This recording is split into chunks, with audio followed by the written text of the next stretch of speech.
और उस लीलाओं को संपादित किए हैं, तो उनमें से बोलते हैं जो हमें भगवान की बाल लीलाओं को सुनाइए। तो यहाँ पे श्रुति फल बता रहे हैं। श्रुति फल, भगवान की लीला कथा को श्रवण करने से हमारे अंदर में क्या परिवर्तन होता है, क्या हमें बेनिफिट्स मिलते हैं, इसका वर्णन सबसे पहले बता रहे हैं।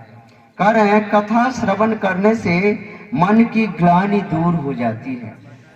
ये ग्लानि शब्द है, तो ग्लानि शब्द को समझने का प्रयास करते हैं। ग्लानि क्या है? कह रहे ग्लानि वो चीज है, वो शब्द का नाम है, जैसे मान लीजिए मुझे कोई ऐसी वस्तु की प्राप्ति करना मन में अभिलाषा थी, जो मुझे ये चीजों की प्राप्ति हो, लेकिन किसी कारण बस हमने अपने जीवन में उसको प्राप्त नहीं कर पाए, तो उस वस्तु के न मिलने की जो मलान होती है ना, उसी को ग्लानि कहते हैं। और जब तक वो वस्तु व्यक्ति को मिलता नहीं है ना, वो जीवन भर उसके हृदय में एक कचोट अभाव की भावना उनमें जागृत रहती है, और वो खुल करके कोई काम नहीं कर पाते हैं। उनका मन उस काम में नहीं लग पाता, हमेशा मन अटका रहता है उन चीजों को प्राप्त करने के लिए। तो इसी को बोलते हैं ग्लानि। तो ग्लानि को किसी और तरीके से दूर नहीं किया जा सकता जब तक कि वो वस्तु उस व्यक्ति को प्राप्त नहीं हो जाता।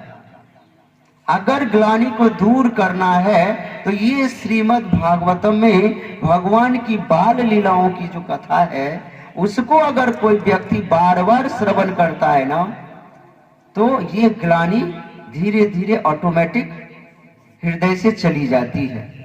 ये सर्व प्रमुख इनका जो है ये गुण है। तो कह रहे हैं भगवान की लीला कथाओं में हमारा मन कैसे लगे, श्रवण करने में मन कैसे लगे। तो एक बार श्रील गुरुदेव से ही जो हमारे गुरुदेव हिज होलीनेस राधा गोविंद दास गोस्वामी महाराज को करीब 2015 ईस्वी दिल्ली विवेक विहार में कथा हो रही थी। गुरु महाराज आए थे कथा करने के लिए, वो अजामिल का प्रसंग पे कथा कर रहे थे। तो वहां पे एक माता जी ने प्रश्न किया गुरुदेव से, जो भगवान के नाम जपने में मन नहीं लगता और भगवान के नाम जपने में बहुत ज्यादा अपराध होता है, तो इस अपराध को कैसे हम दूर कर सकते हैं। तो श्रील गुरुदेव इसका उत्तर दिए थे सहज रूप से, उस अपराध को हटाने के लिए जिनके प्रति अपराध हुआ है ना, उन्हीं के नामों का जप करने से, नित्य निरंतर जपने से उसका अपराध हमारे हृदय से हट जाएगा। तो भगवान नाम के प्रति हमारे द्वारा जो अपराध किया गया है ना, तो भगवान नाम लेने से ही उसका अपराध का क्षय होगा, और कोई उपाय नहीं है।